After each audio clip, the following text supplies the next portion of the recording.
কথায় আছে না, মক্কার মানুষ হজ পায় না, এই কথাটা আমার ক্ষেত্রে একদমই সঠিক।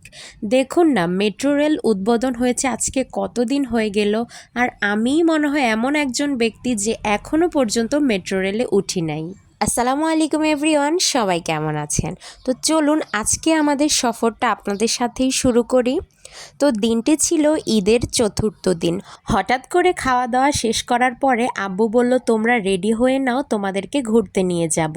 তো আমি বললাম, কোথায় নিয়ে যাবে? আম্মু বলল, তোরা তো মেট্রো রেলে উঠিস নাই, চল তোদেরকে মেট্রো রেলে ঘুরিয়ে নিয়ে আসি, আর সাথে অন্য কোথাও নিয়ে যাব। তো আমি আর সুহা অনেক এক্সাইটেড হয়ে পড়েছি, আমরা রেডি হয়ে বেরোয় পড়লাম। আর এই যে আমরা মেট্রো স্টেশনে চলে এসেছি দিয়াবাড়িতে। তো আসার পরে আমি চারপাশটা ঘুরে দেখছিলাম। আল্লাহ, দেখুন গাইস, কত মানুষ! আমি ভাবতেছিলাম যে এখনও তো মানুষ গ্রাম থেকে ঢাকা ফিরে নেই, তো এত মানুষ কোথা থেকে আসলো? আসলে আমাদের মতো সবাই মনে হয় ঘুরতে বেরিয়েছে। আর এই যে দেখুন আমার কিউটিটা কিভাবে দৌড়াদৌড়ি করছে, ঘুরে বেড়াচ্ছে।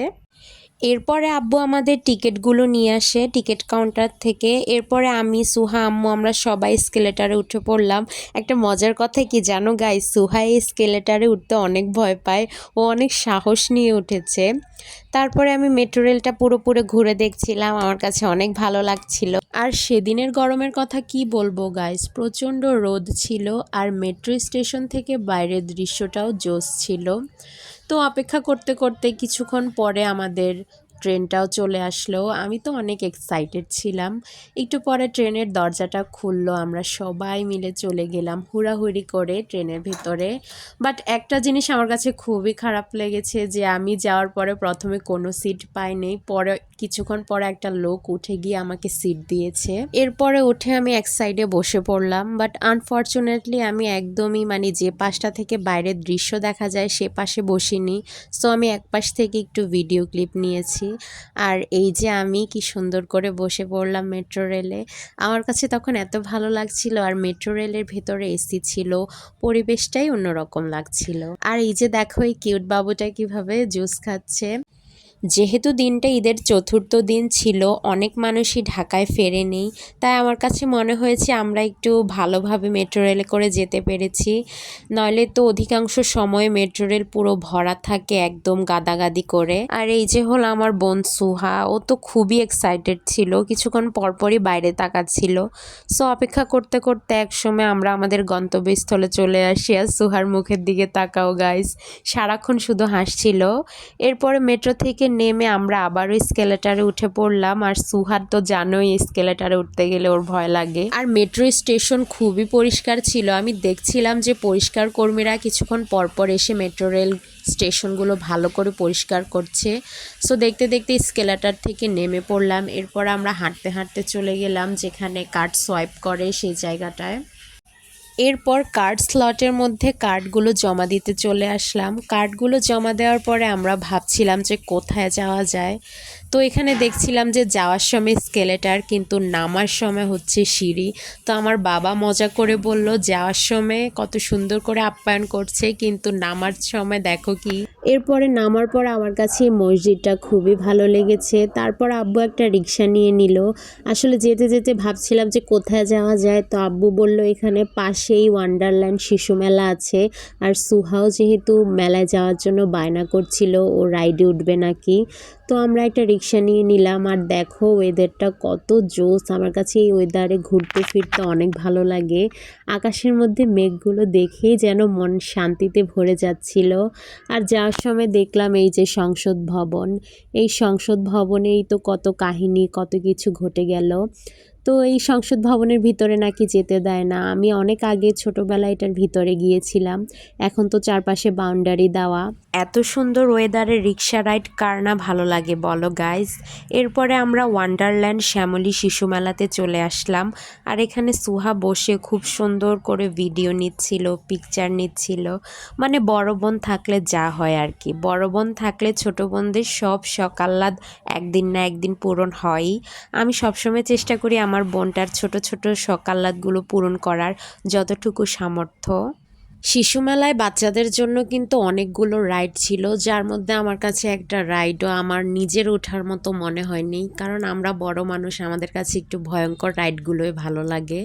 তারপরেও সুহা অনেক বায়না করলো ওকে বিভিন্ন রাইডে ওঠানোর জন্য। তো এখানে একটা বাচ্চাদের একটা জোন ছিল যেখানের মধ্যে ফ্রিতে অনেকগুলো রাইড ছিল, মানে এমনি বাচ্চারা খেলাধুলা করে। তো এখানে সুহা প্রথমে ঘোড়ায় উঠলো, তারপরে এখানে সুন্দর করে একটা রিক্সায় উঠলো, ওকে কিছু পিকচার ক্লিক করে দিলাম। আর এই হলো উপর থেকে শিশু মেলার একটা দৃশ্য। আমার কাছে খুবই ভালো লাগছিল, আর মানুষে ভরা ছিল। ঢাকার মানুষের জন্য শিশু মেলাটা আসলে ঘোরার জন্য একটা পারফেক্ট প্লেস, যদিও আন্দোলনের সময় এই জায়গাটা অনেক ভাঙচুর হয়েছিল। যাই হোক, এরপরে আমরা উঠে পড়লাম নাগরদোলায়। এই নাগরদোলাটা একটু বাঁকানো নাগরদোলা টাইপের, আমার কাছে তো ভালোই লাগছিল। বাট গাইস, ইন্টারেস্টিং হলো যে আমার বোনের নাকি এখানেও ভয় লাগছিল। ও আমার হাত ধরে রাখছিল, বলছিল আপু আমার অনেক ভয় লাগছে। তারপরে আছে এই মাকড়সাটা, আর গাইস আমরা কিন্তু এই মাকড়সাটায় উঠেছি, এটা অনেক জোশ ছিল। তো এখানে আমরা নাগরদোলা থেকে উপরে পুরো শিশু মেলার দৃশ্য দেখছিলাম। আর আমাদেরকে এখন নামিয়ে দিবে, তো অল্প অল্প করে এক সিট করে সামনে করে করে তারা নামিয়ে দিচ্ছিল। আর গাইস, সবচেয়ে মজার ব্যাপার যেটা হলো, সেখানে কিন্তু RTV এবং বাংলা নিউজ 24 সুহার ইন্টারভিউ ক্যাপচার করেছে। তারা সুহার কথাগুলো ক্যাপচার করে, এবং তারা, তোমরা দেখতে পারবে, আমি আমার পেজের মধ্যে শেয়ার করেছি, তারা সুহার ভিডিওগুলোকে খুব সুন্দর করে উপস্থাপন করেছে। এবং আর এটা ছিল বাংলা নিউজ 24 থেকে, ভাইয়া খুব সুন্দর করে লাইভ করছিল সুহার সাথে। সুহাকে ভাইয়া স্পেশালি বলেছিল যে তুমি দাঁড়াও, তোমাকে নিয়ে লাইভ করব। তো সুহা আমাকে বলছিল আপু আমার অনেক দিনের একটা ইচ্ছা পূরণ হলো।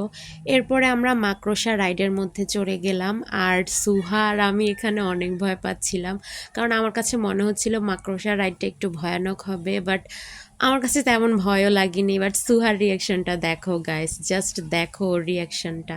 আমার কাছে মনে হচ্ছিল আমার মাথা পুরো ঘোরাচ্ছে, জাস্ট এতটুকুই। প্রত্যেকটা বাবা মারই উচিত বাচ্চাদেরকে কিছু কিছু সময় ঘুরতে নিয়ে যাওয়া, এতে করে বাচ্চারা অনেক কিছু দেখতে পারবে, শিখতে পারবে, জানতে পারবে। তো এখানে সুহা পাহাড়ে উঠে পড়েছে, আর দেখো গাইস ও এখন স্বাধীন, কি সুন্দর করে পোজ দিচ্ছে। আর এখানে আমাকে বলছিল ওকে ছবি তুলে দিতে। এই পাহাড়টা মূলত খেলনা পাহাড় বলতে পারো, এখানের মধ্য দিয়ে একটা ছোট্ট রোলার কোস্টার গিয়েছে বাচ্চাদেরকে আনন্দ দেওয়ার জন্য। আর এই যে সুহা এখন নেমে পড়লো। এরপরে আমরা আম্মু আব্বুকে খুঁজছিলাম। এরপরে সুহা বলল পাহাড়ের মাঝে এটা কি, পরে বুঝতে পারলাম এটা হচ্ছে রোলার কোস্টার। আর এখানে সুহা কিউট বাচ্চাদের মতো পোজ দিচ্ছিল।